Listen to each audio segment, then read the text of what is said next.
essa lista foi fechada depois da reunião de ontem, ou durante essa madrugada teve o famoso coletivo da madrugada e você fez alguma mudança de ontem para hoje até a reunião de hoje? Não, de madrugada não teve, não. Teve a paz do convívio com a esposa e com a filha. Teve uma definição ontem, sim, após o término de todos os jogos. O critério do Daniel Alves é um critério de todos, né? Que ele premia qualidade técnica individual, ela premia o seu aspecto físico e ele traz o seu aspecto mental, tal qual os outros, alguns com uma ou outra mais qualidade.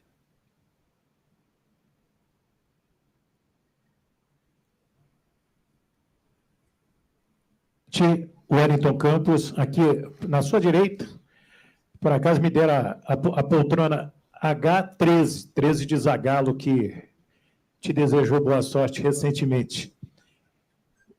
Boa sorte a todos, boa sorte a nós, Brasil.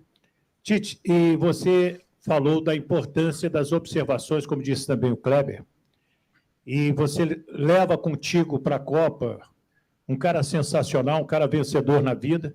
Chegaram até falar que Chaves seria o seu auxiliar técnico, mas o seu auxiliar técnico nessa Copa, quem vai te ajudar, quem vai te dar uma força tremenda nas observações, se chama Ricardo Gomes. Queria que você falasse um pouco mais desse vencedor. Bom, boa tarde, Wellington. Eu me sinto muito à vontade de falar com o Ricardo, porque nós já conversamos, e eu vou só reproduzir aquilo que pessoalmente nós falamos. Um momento profissional de embate e da qualificação das equipes onde ele enfrentou, e aí nós enfrentamos com Juventude, nós enfrentamos principalmente contra o Vasco, o grande Vasco 2011, uma equipe com a qualidade técnica individual e com alma. Nós sentimos nos enfrentamentos.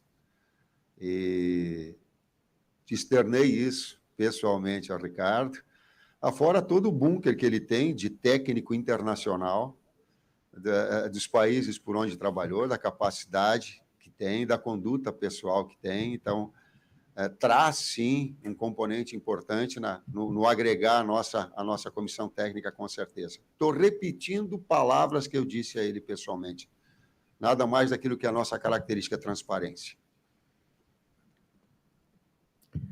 Tite, boa tarde. Do Zé Alberto Andrade, Rádio Gaúcha. Tite, a convocação do Gabriel Martinelli, ele é um jogador, talvez aquele com uma amostragem um pouco menor, mas ele estava no radar, ninguém aqui desconhece, e não me parece que seja uma surpresa absoluta a presença do Gabriel.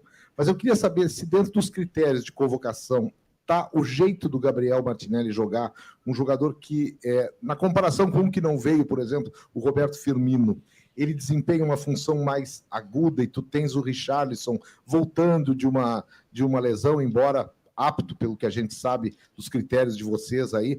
Qual é a função e a convocação do Gabriel Martinelli?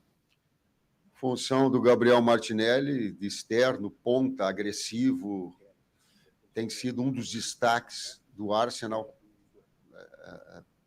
na primeira colocação da Premier League. Um jogador do lance individual, de transições em velocidade, que teve conosco, foram 2 convocações, e que vem mantendo esse alto nível. Nessa concorrência, a gente diz que os atletas concorrem em alto nível. Ela poderia ser, outros convocados poderiam e seriam plenamente justos. E existem argumentos para outros que poderiam ser convocados, também é verdade. São escolhas. Escolha de um atleta que ele dentro das características da equipe, do modelo, nós precisamos de jogadores agudos pelos lados, incisivos pelo lado. Foi assim que a equipe se montou, é assim que uma equipe se estruturou. Então, de ter esses jogadores, que é o caso do Martinelli também. Tite, aqui atrás, André Hernan, Live Mode, aqui hoje na live do Casimiro. Queria te perguntar sobre 2018 e 2022. A gente viu o Juninho aqui falar, agradecer os funcionários. É uma seleção brasileira que tem jovens, tem a experiência do Daniel Alves, mas é uma seleção brasileira que tira um pouco o protagonismo do Neymar, que era em 2018. Era aquela coisa de Neymar dependência, várias vezes você já ouviu falar isso aqui em entrevistas coletivas. É uma seleção mais grupo do que propriamente individual, e principalmente tirando esse protagonismo do Neymar? Boa tarde, André. Não sei. O que eu assim, quando estava fazendo a pergunta, eu digo assim, uma seleção ela é protagonista dos seus grandes atletas. Né? Ela depende dos seus grandes atletas. Ela depende do Antony, ela depende do Rafinha, ela depende do Alisson, ela depende do Neymar, ela é dependente desses atletas. Se não tivesse essa qualificação, não cria uma expectativa maior. Talvez tenha sido por essa nova geração de atletas, principalmente do meio para frente, surgido, tenha dado essa importância também e tenha dado enfoques a outros atletas, midiaticamente falando, vamos colocar de outros atletas que estejam aí aparecendo. Mas a gente precisa de todos, a gente é dependente da qualificação de cada um deles. Boa tarde, Tite. Boa tarde a todos. Carlos Gil, Sport TV, TV Globo. Tite, uma lista de 26 jogadores te permite uma quantidade grande de atacantes, né? Nunca antes, numa Copa do Mundo, o Brasil pôde convocar 9 atacantes, e a gente sabe da vocação ofensiva do futebol brasileiro. Você falou agora há pouco sobre a importância dos extremos, mas também tem jogadores como o Pedro, né, que pode jogar mais centralizado, enfim.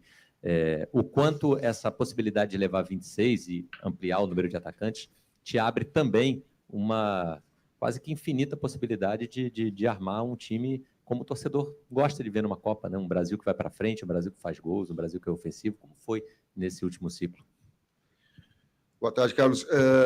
Eu quero bater de novo numa tecla de equilíbrio. Equilíbrio ele é fundamental. Uma equipe que ela e na vida, não só no esporte, para mim, eu aprendi e tenho isso como convicção. O que há é uma geração de atletas de alto nível que estão se convocando pelo alto nível que tem. Não sou eu que quero, não sou. Os atletas estão buscando, eles estão em alto nível, estão com um desempenho alto. E o faz, sim, na medida que há uma versatilidade, a gente priorizar, como é o caso, de ter atletas importantes na frente, do meio para frente, e de ter uma convocação maior dele. Mas não vai fugir da ideia de uma equipe equilibrada. Para vencer alto nível, tu tem que ter criação e gol. É fundamental. A gente tem uma parcela maior de atletas convocados nesse sentido. Isso não quer dizer que consistência defensiva e que aqueles números de uma equipe ser forte defensivamente gera aquele ponto de equilíbrio para te vencer.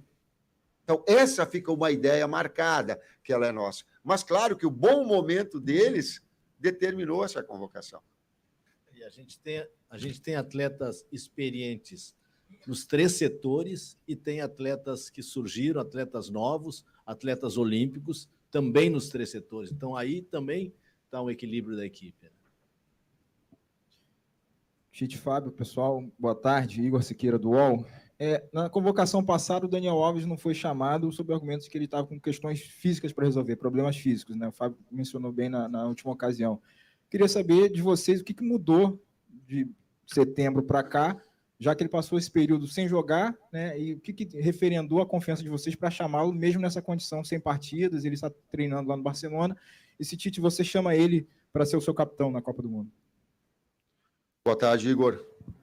Bola contigo, Fábio. Passei. Como você disse mesmo, Igor, o Dani não veio na convocação de setembro devido a problemas físicos diagnosticados pelo Guilherme, que esteve lá, nosso fisiologista, e o César Sampaio, que, pelos olhos deles, eles estavam com baixos níveis de potência e força.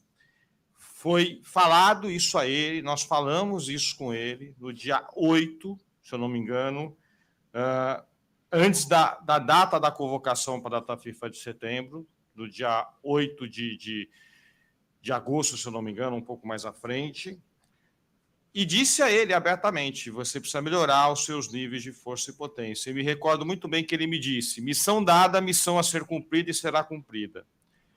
Fomos a Barcelona, o Kleber, eu e o Bruno, observamos 2 dias de treinamento dele lá, e ele mostrou grande evolução nesse quesito de força e potência.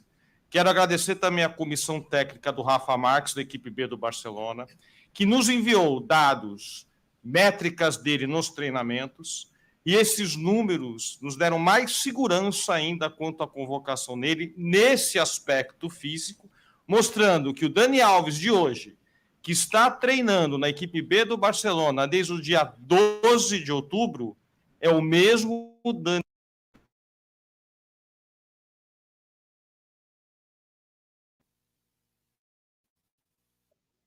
em todo o ano de 2022 e que é o mesmo Dani Alves que esteve nas Olimpíadas de 2021. Então, no aspecto físico, ele se encontra apto a participar da seleção brasileira. Essa é a nossa conclusão. Vamos fazer um acréscimo, Igor, na parte técnico-tática que ela tem. As pessoas têm que entender e oportuniza essa situação, e talvez os comentaristas possam também falar de uma forma mais objetiva, que os laterais na equipe brasileira, na medida que se tem pontas, tu não tem lateral que vai trabalhar na ponta. Tu não vai ter lateral ofensivo, tu vai ter lateral construtor. E a qualidade técnica individual que o Dani Alves empresta nesse quesito é impressionante. A qualidade técnica individual para ele ser um articulador, ser um organizador. Né? E nós não termos ele um jogador que, professor, não, 60, 70 metros de ida, 60, 70 metros de volta. Não. Ele tem a capacidade de organização. Essa é a função dele, é isso que ele pode nos proporcionar, fora outras virtudes, talvez a liderança, tu possa falar como ex-capitão, César. O Dani é um cara fantástico. Sim. Quanto ele é comprometido com o novo, o quanto isso instiga, o quanto ele se mobiliza e mobiliza o entorno. É um cara assim, que eu tenho como referência dentre aqueles que eu convivi como atleta e agora como gestor, né? Técnico, e importantíssimo para o momento, cara. Eu também acho que tive a dúvida que a maioria de vocês tiveram, principalmente pelo nível de exigência do campeonato que ele vinha disputando e pelo melhor Dani, o melhor Dani que tivemos conosco, principalmente na sequência de Coreia e Japão. E ele, mais uma vez, me surpreendeu.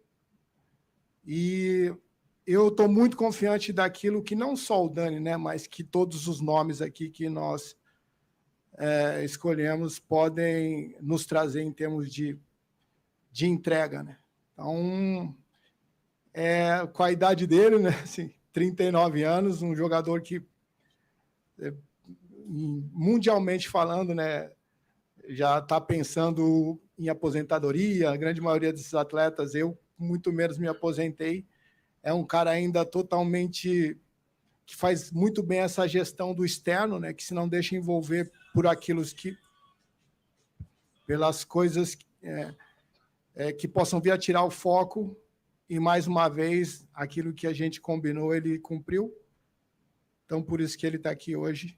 Não só ele, a todos, né, mas especificamente o Dani, porque eu tive nesses dois momentos lá, né, eu e o Gui no México, e agora o Kleber e o Fábio na Espanha.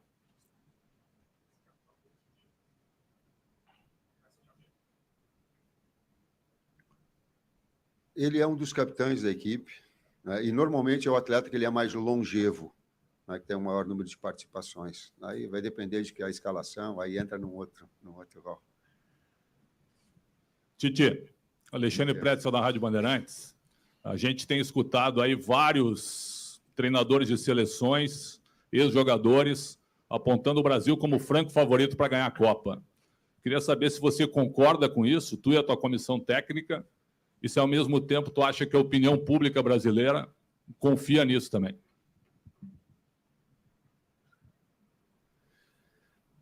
Não sei se a opinião pública comunga disso, Alexandre. Eu não posso me reportar ali fora. A gente fica tão focado, a gente tenta fazer o melhor trabalho possível.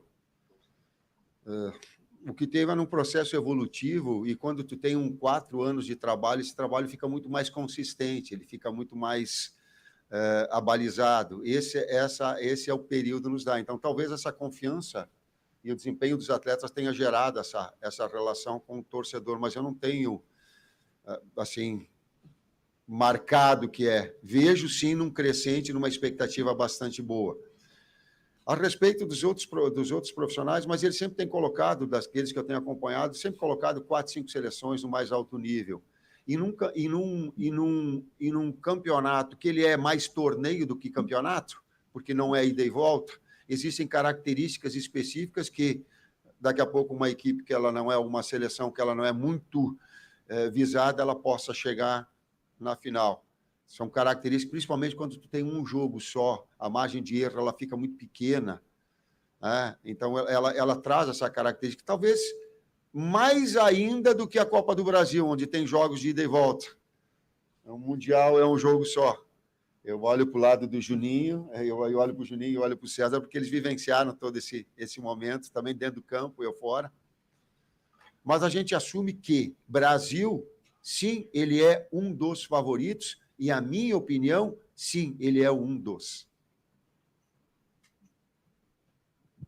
Aqui no fundo. Oi, Tite. Aqui no fundo, Monique Danello, TNT Esportes. Boa tarde a todos. Tite, a gente tem visto nessas últimas semanas, né, uma preocupação muito grande com relação às lesões, né? Já vimos vários jogadores de outras seleções que estão fora da Copa, e aquela imagem do Richarlison chorando chamou muita atenção, né? A saída dele, o sofrimento dele ali lesionado. Queria te perguntar se o doutor Rodrigo Lasmar pudesse complementar também, qual é a real situação do Richarlison nesse momento, como vocês têm administrado essas pequenas questões para que todo mundo esteja 100% quando se apresentar lá em Turim. Obrigada. Boa tarde, Monique. Quando a gente vem aqui com uma gama de pessoas e outros que poderiam aqui estar também, é para passar para vocês que nós temos uma responsabilidade de cada um na sua área falar de uma forma específica. Eu não tenho todas as condições técnicas para falar em termos fisiológicos, físicos ou médicos, mas o doutor tem.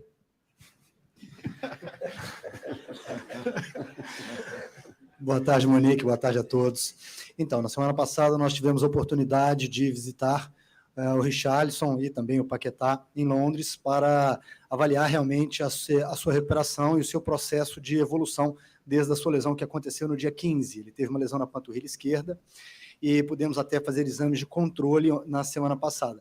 A nossa avaliação, ele teve uma melhora realmente muito importante. Essa semana ele já começa a treinar com um grupo, existe talvez até a possibilidade que ele seja aproveitado no seu clube durante algum jogo antes da sua apresentação conosco na próxima segunda-feira. Então, nós estamos muito confiantes de que o Richarlison vai se apresentar na próxima semana em condições de estar totalmente liberado e treinando à disposição do Tite.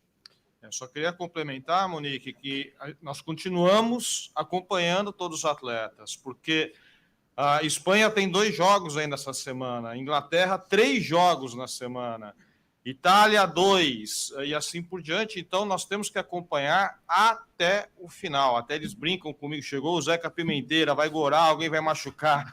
Nós temos que planejar, é nosso papel, né? Então nós temos que estar sempre atentos que tudo pode acontecer até o próximo domingo, e também quando se apresentarem conosco, até 24 horas antes da estreia, o doutor Rodrigo já conversou conosco, você pode fazer uma substituição por problemas clínicos. Então, nós estamos atentos e nos planejando para tudo isso. Nós temos uma responsabilidade de transparência e de passar informações verdadeiras para vocês.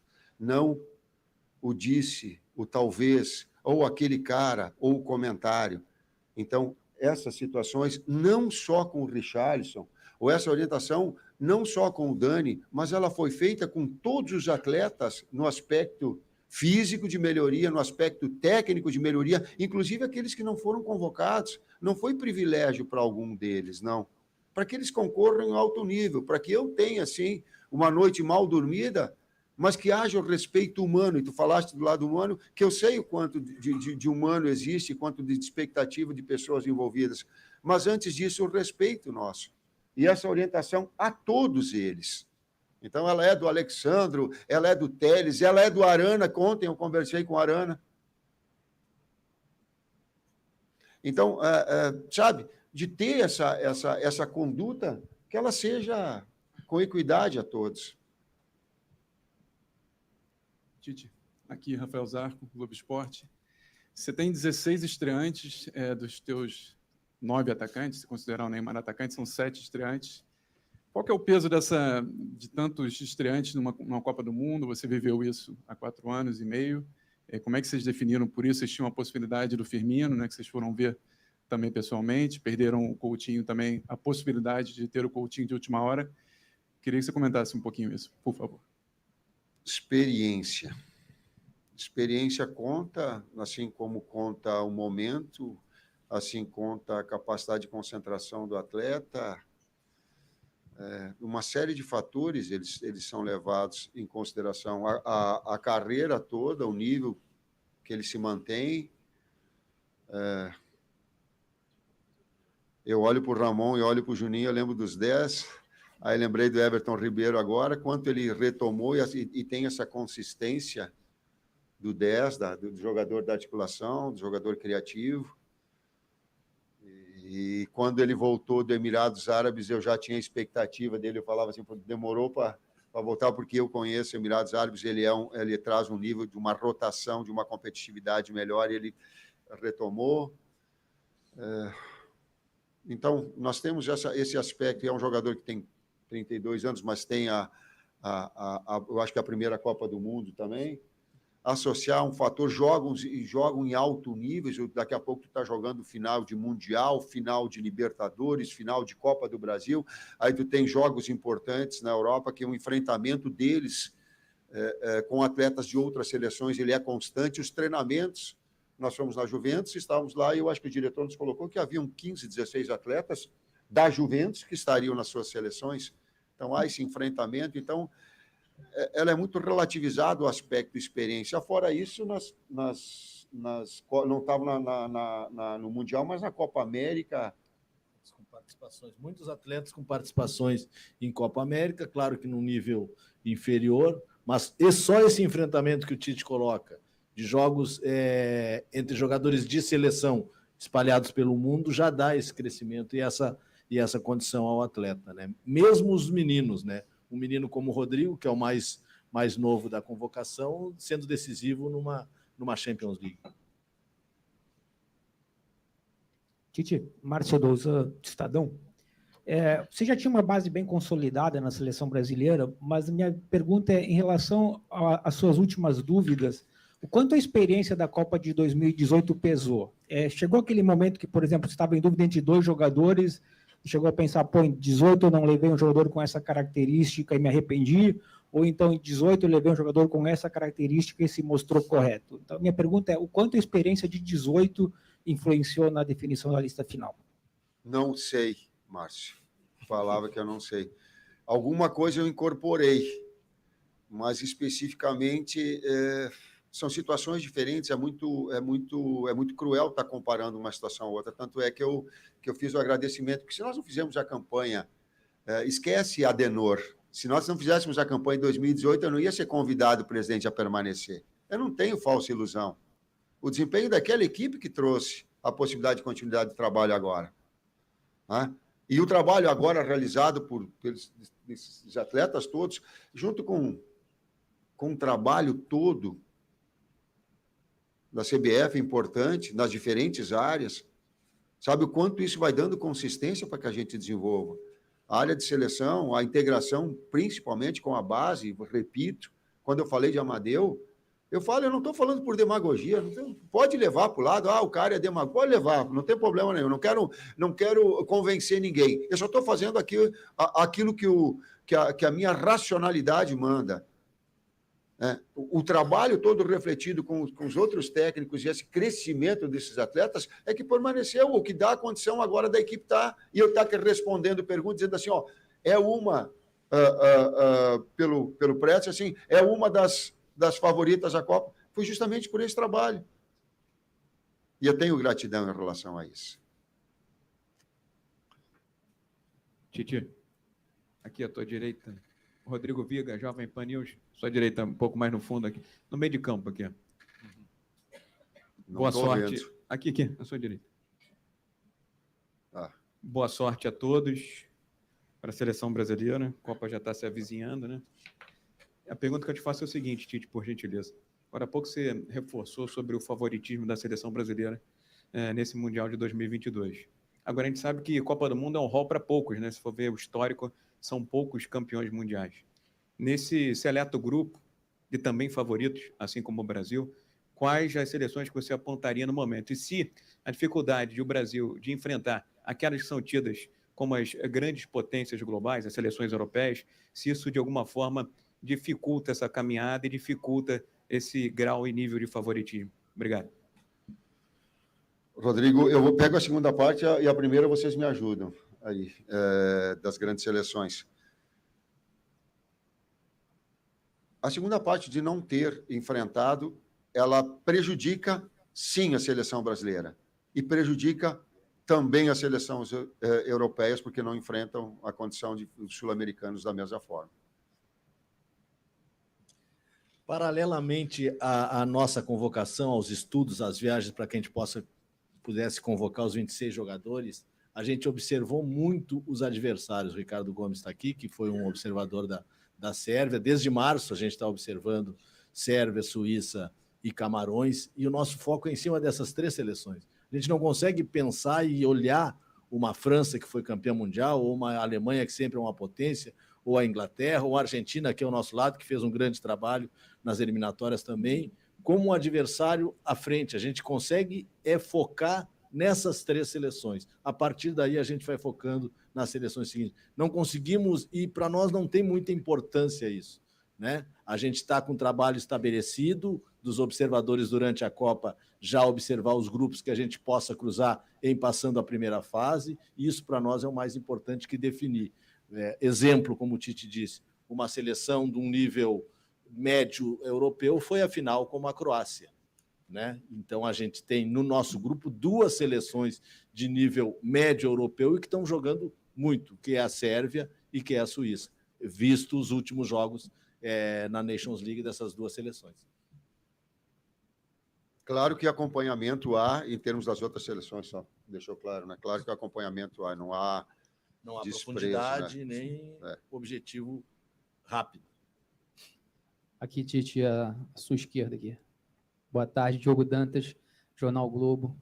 Eu cumprimento a você e sorte a todos da comissão também. A gente vê todas as decisões embasadas de forma coletiva, né, ao longo desse trabalho que vocês fazem.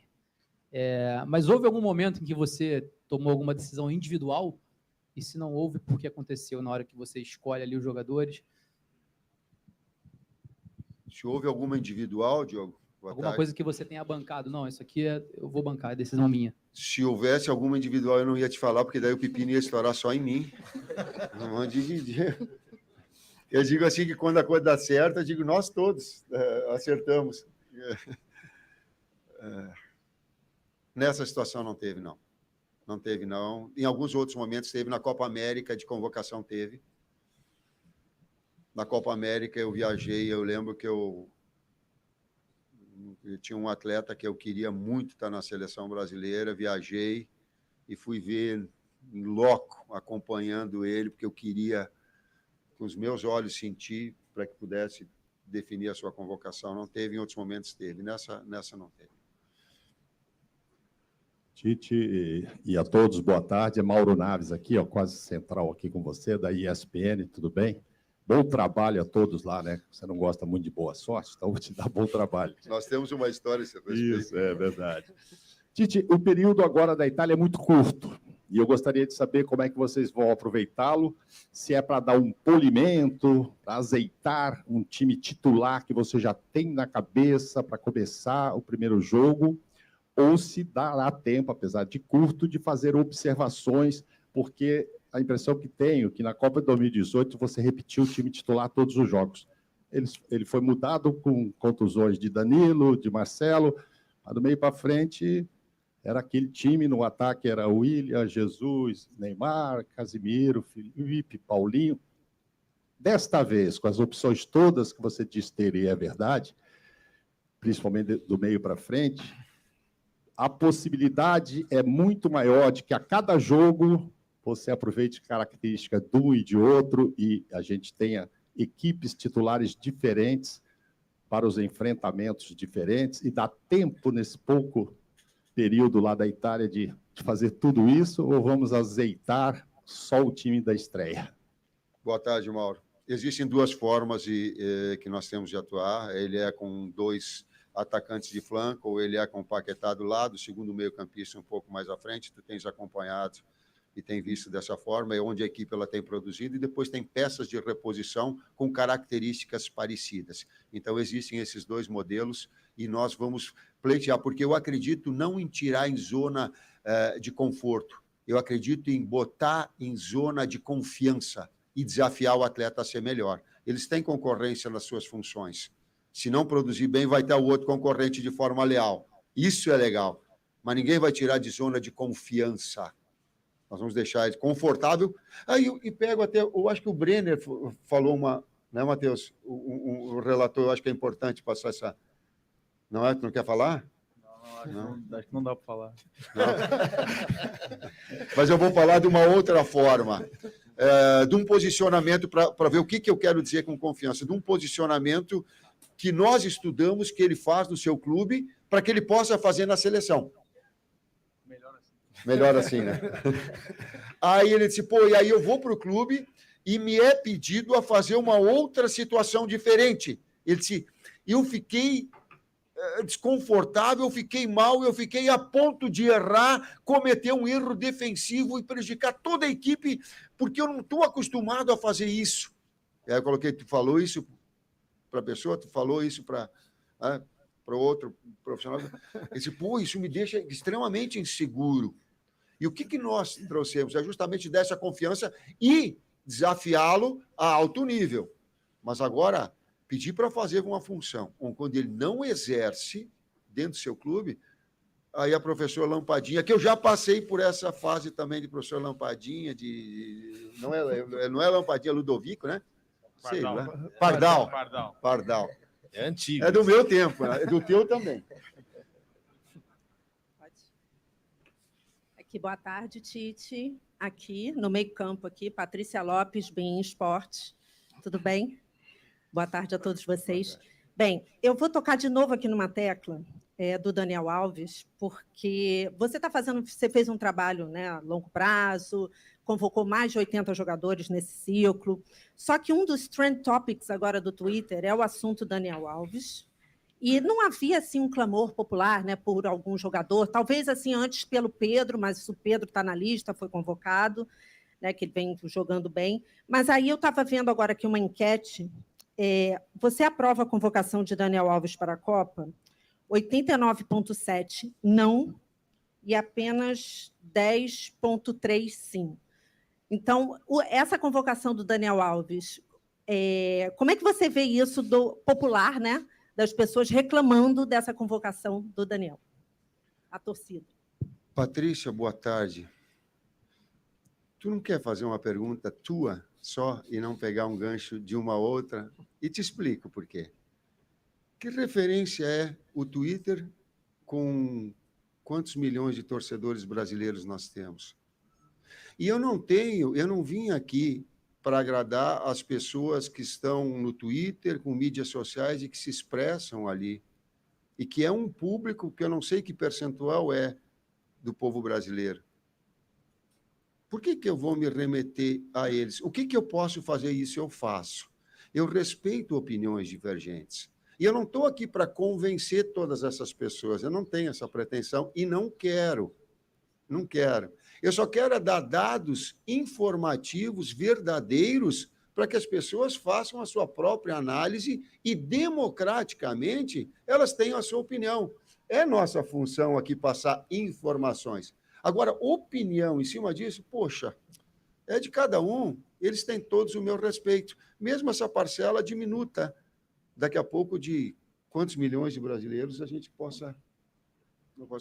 Eu não sei a população total. Me ajudem aí. 220 milhões. 220? 220. Aí tá, sabe? Respeito, sim. Respeito, volto a dizer, mas...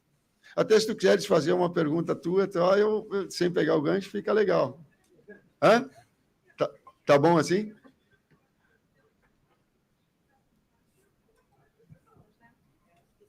Eu não ouvi.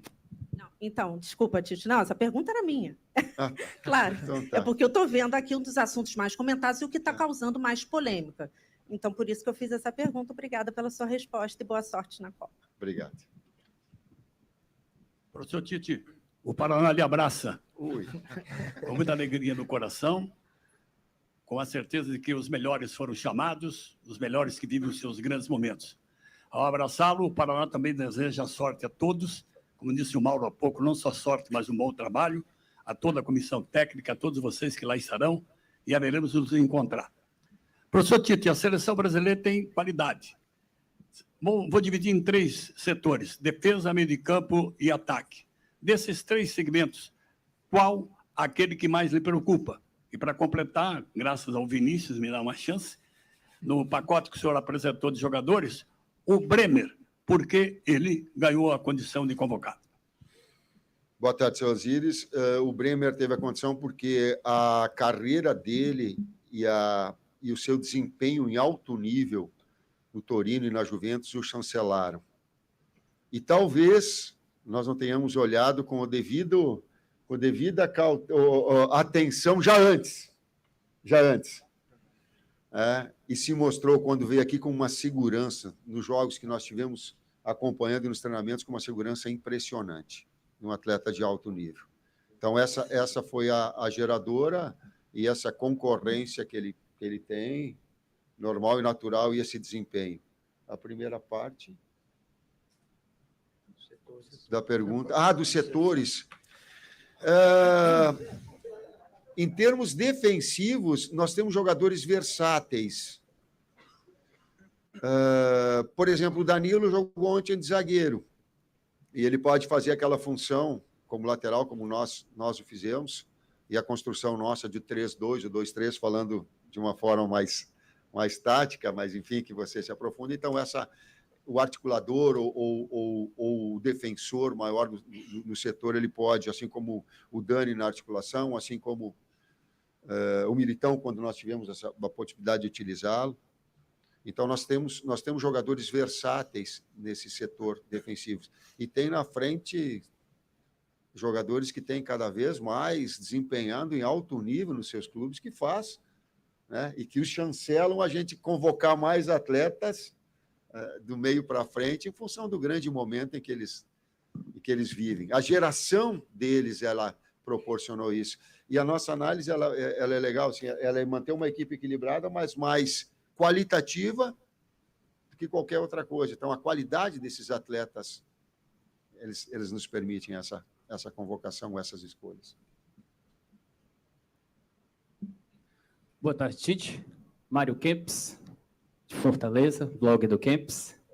Tite, há um documentário na Netflix chamado Time da Redenção, que é sobre o time de basquete dos Estados Unidos. Ele tenta retomar a hegemonia no esporte depois de ter perdido o ouro para a Argentina nas Olimpíadas de 2004. E vários tópicos lá me chamaram a atenção. Um deles é a preocupação da comissão técnica e de alguns jogadores com as regras do basquete, que na NBA é de uma forma e na FIBA é de outra. Transportando para o futebol, queria que você pudesse falar sobre a arbitragem. O Neymar, para algumas pessoas, alguns analistas, disseram que naquele jogo contra a Tunísia, no amistoso, se um árbitro fosse mais rigoroso, ele seria expulso. Há outros temas sobre bola na mão, sobre pênalti na área, que parece que em alguns locais é diferente para a interpretação de um árbitro de uma forma, no Brasil é de outra, na Europa. Queria que você pudesse falar se você vai conversar com a arbitragem, o Klaus ou o Wilton Pereira, que vão para a Copa do Mundo, se você tem essa preocupação com a arbitragem. E para agradecer o Vinícius e o seu Osíris, também fazer a segunda pergunta, e nos anos 90 tinha uma música muito famosa do SPC, só para contrariar, que é essa tal Liberdade. Um dos trechos da música fala assim: eu troco a liberdade pelo seu perdão. O que é que você trocaria pelo título da Copa do Mundo? Obrigado, Tite. Boa tarde, Marquinhos. Pô, agora ela foi longa. Aí está o problema das duas perguntas. O time da Redenção, ele é bem, eu assisti também. Nós assistimos, acho que foi uma. E há um enfoque, sim, são 2 Olimpíadas que há essa perda dos Estados Unidos. Elas duas na sequência. Tomara que a manutenção do técnico dê lá tal qual dê aqui. Essa coincidência. Há, sim, uma atenção em relação à arbitragem.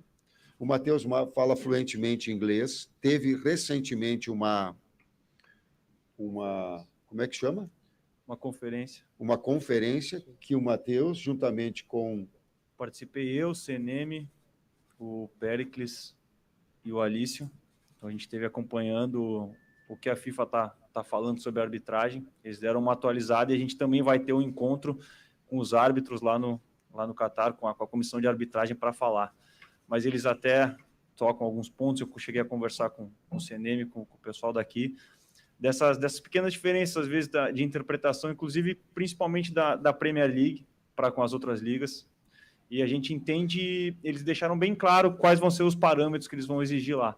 Então, agora cabe a gente também passar os atletas e para toda a comissão técnica entender bem quais são os pontos principais importantes para a gente estar conversando e ter esse cuidado, sim, que é muito importante saber como vai ser a interpretação dos árbitros, como vai ser a interpretação dessas comissões de arbitragem, tanto do VAR quanto de campo, para a gente passar para os atletas, para ter concentração, exigir e cobrar também da arbitragem nos momentos que deve ser cobrado. Do SPC. Só para contrariar, como é que é? Repete para mim como é que é, o que eu trocaria? No trecho da música diz, eu troco a liberdade pelo seu perdão. Eu queria saber o que você trocaria pelo título de campeão do mundo. Eu não troco a liberdade minha por nada.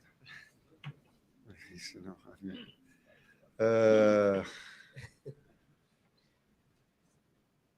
Próxima pergunta. Estou esperando ver se o título, né? O que eu trocaria pelo título? Não, eu acho que eu não trocaria, não, mas eu digo, fazer tudo para merecer, ter o orgulho próprio de ser melhor. Dentro da lei do jogo, tu falaste em termos de arbitragem, ser mais competente. Não precisa dar porrada em ninguém para ganhar, não precisa levar vantagem, não precisa ser escuso, não precisa ter o futebol tem um mecanismo dele implícito, ético, que ele é educacional também. Eu fui educado pelo esporte. Né? Meu pai me educou pelo esporte. Existem regras, existe superação, existe respeito à arbitragem, respeito ao adversário, existe a ser melhor, existe ser mais competente. Esse é o nosso desafio. Eu troco pela competência, por merecimento. Pronto, eu acho que eu consegui. Demorei, mas foi. Fala, Tite, pessoal, estou aqui atrás, Fernando Fernandes, Bandeirantes, tem luz na cara, acho que não dá para ver. Partindo da premissa que vocês sempre falam de equilíbrio, você nunca teve, acho que, tantos atacantes para escolher num time, me corrija se eu estiver errado. E trazendo para os jogos mais próximos, a gente teve o jogo contra a Gana, que a gente jogou com um volante, podemos falar isso, o Casimiro, e o jogo contra a Tunísia, que nós jogamos com 2 volantes. Jogos diferentes, comportamentos diferentes, resultados bons. Qual vai ser o time do Brasil? Com 1 volante ou 2 volantes? Boa tarde. De um lado ao Fred. Boa tarde, Fernando. Existe um aspecto modelo, na que tu estás te referindo, que de duas formas a equipe se consolidou e adquiriu confiança, né? E existe a estratégia. A estratégia, tu mantém a mesma ideia e tu vê do adversário aquilo que ele pode te impor para que tu possa utilizar uma ou outra escalação. A da estreia? Não sei.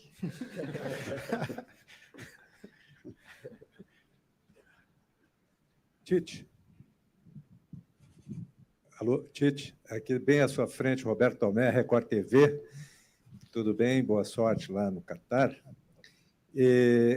A seleção, a gente observa, todo mundo já considera que teve uma evolução técnica, né? Basicamente a partir da Copa América. A pergunta que eu coloco é a seguinte: do ponto de vista mental, você acha que a seleção está pronta para superar, digamos assim, adversidades, um placar ruim, eventualmente num jogo, superar provocações? O mental da seleção, como é que está? Boa tarde, Tomé. Nós conversamos, acho, um pouquinho a respeito quando de uma outra reportagem, acho que em São Paulo, nós conversamos. 4 aspectos são fundamentais. Para mim, o mais importante deles é a qualidade técnica individual dos atletas, é a parte física, é a parte da saúde, ela é a parte tática e ele é o aspecto mental. É, sim, atletas de alto nível têm que trabalhar sob a pressão. Técnicos trabalham sob pressão. Tem até um ditado assim que eu estou falando de técnico, agora falando assim, técnico no Brasil é condenado a vencer. Tu joga, trabalha com esse estigma, com essa pressão. Atleta trabalha com essa pressão. Saber, tal qual a Rebeca, eu acho que a Rebeca deu uma entrevista sensacional. Ela disse assim, eu olho pelas minhas adversárias. Ela disse, eu olho, mas eu fico muito mais concentrado naquilo que é o meu trabalho, aquilo que eu devo fazer, os meus movimentos, e deixar isso à margem, porque ele é digamos assim, uma variável que eu não domino, mas eu domino a minha própria capacidade. Então, talvez que a Rebeca, nessa manifestação, ela possa reproduzir aquilo que é uma pressão enorme, mas que os atletas de alto nível, pessoas de alto nível, profissionais de alto nível, nós todos temos que ter a capacidade de absorver e ficar focado no nosso trabalho, sim. Traduzir isso nessa preparação na Copa do Mundo também. Tite. Okay. O Zinho está aqui, eu vou falar alto. Ali o Zinho. Na sua frente aqui. Olha lá. Então, está aí o representante e a minha gratidão, Zinho, a ti, por tudo aquilo que a gente realizou junto, e eu agradeço a ti, agradecendo a ti, a todos os outros que me aguentaram para que eu pudesse estar aqui um dia. Fica aqui o meu agradecimento, meu abraço. Um abraço ao Crisan também. Tite, última cadeira aqui na ponta, à sua esquerda. Última cadeira aqui em cima, tudo bem? Tiago Salazar, da TV Gazeta. Tite, você tem falado muito dos atletas que foram convocados, e você até falou de não conseguir dormir bem, e a gente tem noção do peso da sua responsabilidade quando a gente pensa nos atletas que não foram convocados, né? Porque você pode deixar de fora um atleta que tinha ali a sua última oportunidade, um atleta que está começando, despontando e tem esse sonho que foi retardado, enfim, é uma responsabilidade muito grande, você já explicou seus critérios, mas estamos falando aí de grandes nomes, como Gabigol, Renato Augusto, enfim, vários nomes que, porventura, sonhavam ir para a Copa e não vão poder. Se você pudesse mandar um recado, falar para esses atletas que estavam até na briga e acabaram ficando de fora por alguma questão de critério seu, se você pudesse falá-los, o que você diria a eles que não puderam estar juntos dessa vez? Obrigado, boa sorte lá no Mundial. Boa tarde, Thiago. Uma vez o pessoal colocou, qual é o conselho que tu dá? Eu não dou conselho. A resposta que eu dou é, quando nós estivemos juntos, cada atleta de vocês sentiram e vocês viram que tipo de comportamento eu e a comissão técnica teve com vocês. Esse é o sentimento maior e a compreensão. É muito difícil, mas há um respeito profissional, e aí um reporte muito grande, não só profissional, mas humano, em relação a cada um deles. Né? Mas mais do que falar aqui publicamente, que coar, tá? O nosso comportamento com cada um deles. Que aquele comportamento ele é do dia a dia, ele é verídico, tu constata quando tu olha, quando tu lê a expressão fisionômica, tu vê se o cara te dá atenção, tu vê se a comissão técnica busca, se o médico traz. E escolhas, às vezes não, elas te trazem também esse peso de deixar alguém fora, respeitando. Tite, boa tarde a todos. Aline Fanelli, Rádio Band News FM, aqui atrás, Tite. Você chegou a conversar com o Felipe Coutinho depois da lesão dele? Se ele não estivesse lesionado, ele estaria na sua lista? Boa tarde, Aline. A gente tem que premiar e valorizar principalmente essa competição em alto nível, aqueles que foram convocados. É muito difícil de falar assim, vai estar, não vai estar. A informação ela já vem lá atrás. Eles estavam concorrendo. A gente ficou assistindo todos os jogos no final de semana. Todos os jogos de final de semana a gente ficou acompanhando. Todos os atletas convocáveis a gente ficou acompanhando. Para ter todas as informações, para visualizar e para ter uma definição. O pior deles é quando o cara machuca e não tem condição de lutar por uma vaga. Essa é a pior delas. Né? Uma experiência um pouquinho de um atleta que parou com 27 para 28 anos e que tinha um sonho que daqui a pouco teve que montar uma lojinha de artigos esportivos lá para que pudesse ir passar num concurso público para começar a lecionar, porque a vida me tirou a possibilidade de ser atleta. Então, esse cunho da lesão, ele é muito grande, queria que todos eles tivessem, não só o Couto, o Arana, quem mais que ficou fora por lesão, ou ficou fora da briga por lesão? Diego Carlos, uma série de outros aspectos, de outros atletas que tiveram, fica assim, tal qual os outros que não foram convocados pelo aspecto técnico, fica aqui o registro e o respeito, lastimar.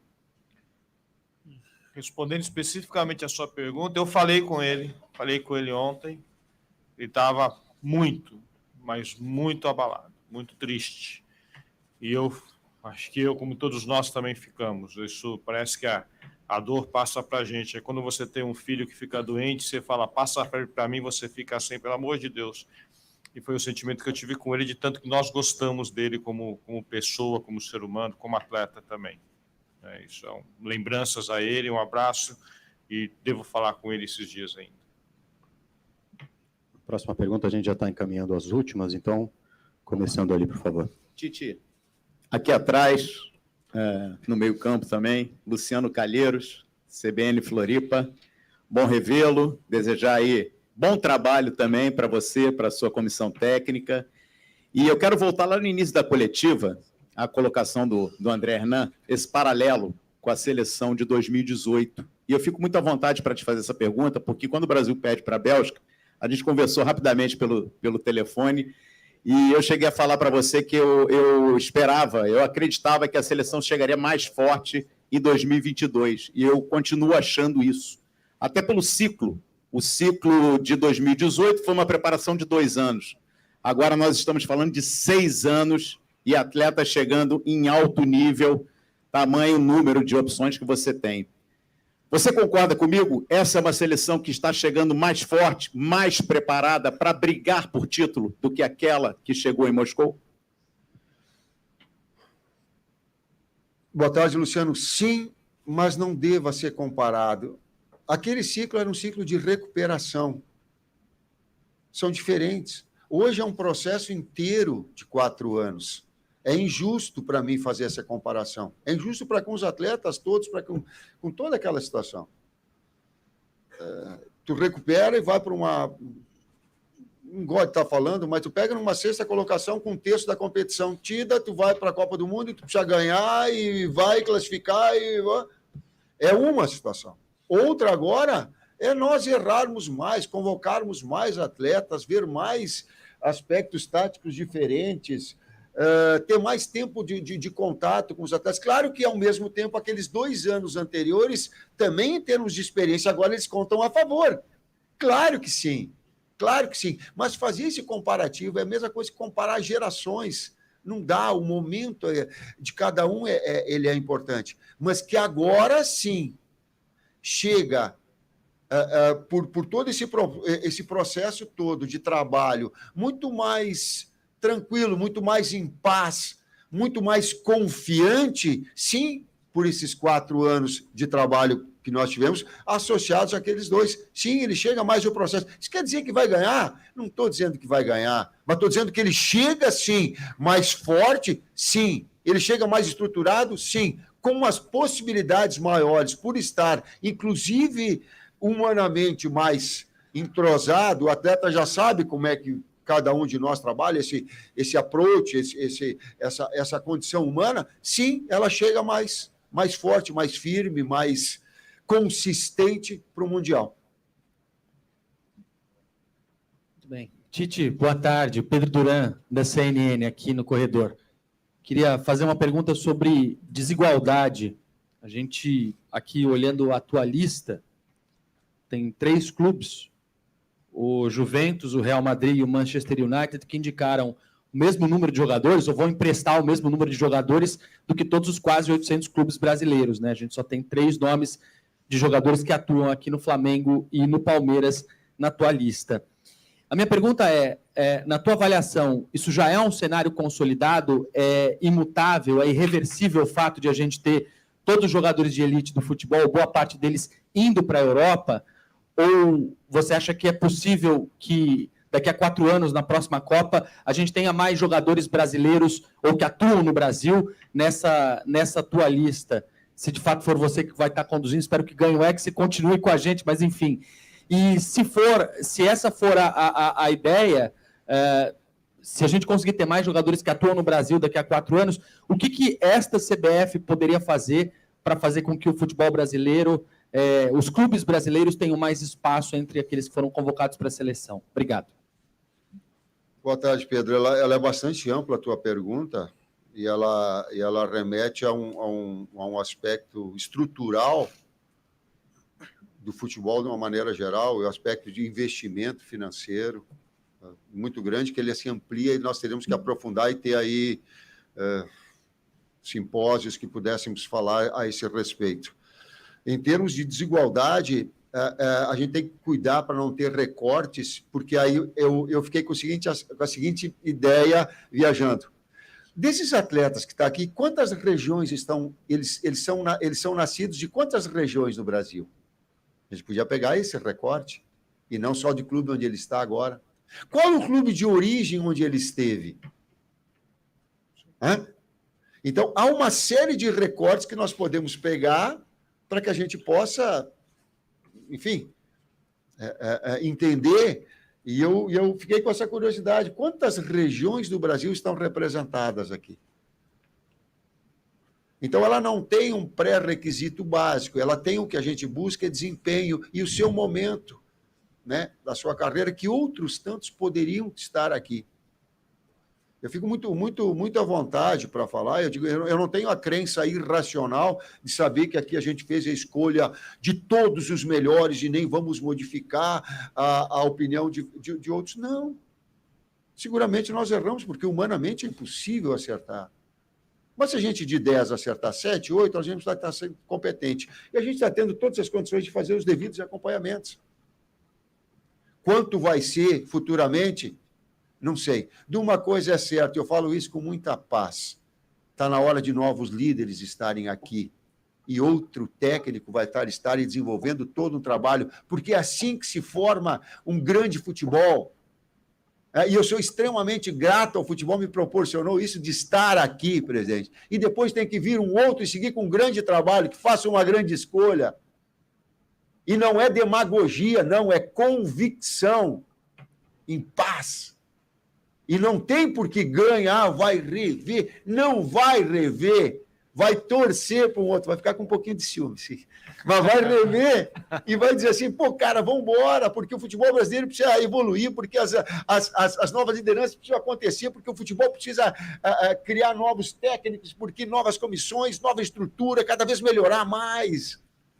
Isso é legal, cara, isso talvez seja o maior legado que eu orgulhosamente tenha para essa sequência. A última pergunta da falei demais, né? Mas também a tua pergunta foi longa, cara. Vamos para a última pergunta, então. Passamos um pouco do tempo.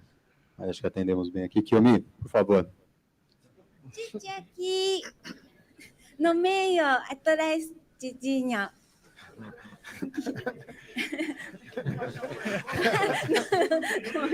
Te vi agora.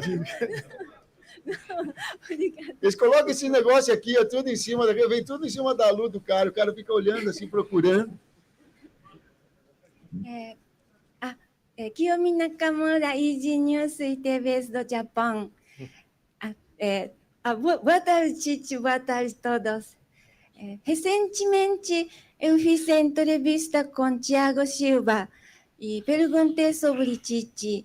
Então, ele falou, eu não posso decepcionar esse cara. E explicou o motivo por mais sentimento humano. E jogador joga para si mesmo, ou para família, ou para a torcida, povo, mas jogador joga para técnico também. E como conseguiu esse relacionamento com o jogador? Porque não só ele, talvez, porque até agora vários jogadores já declararam esse tipo de coisa. Por isso, eu quero perguntar.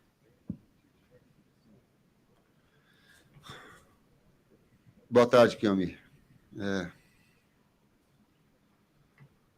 Porque a gente mostra que a gente é um ser humano, que a gente erra, e quando a gente erra, a gente reconhece com eles.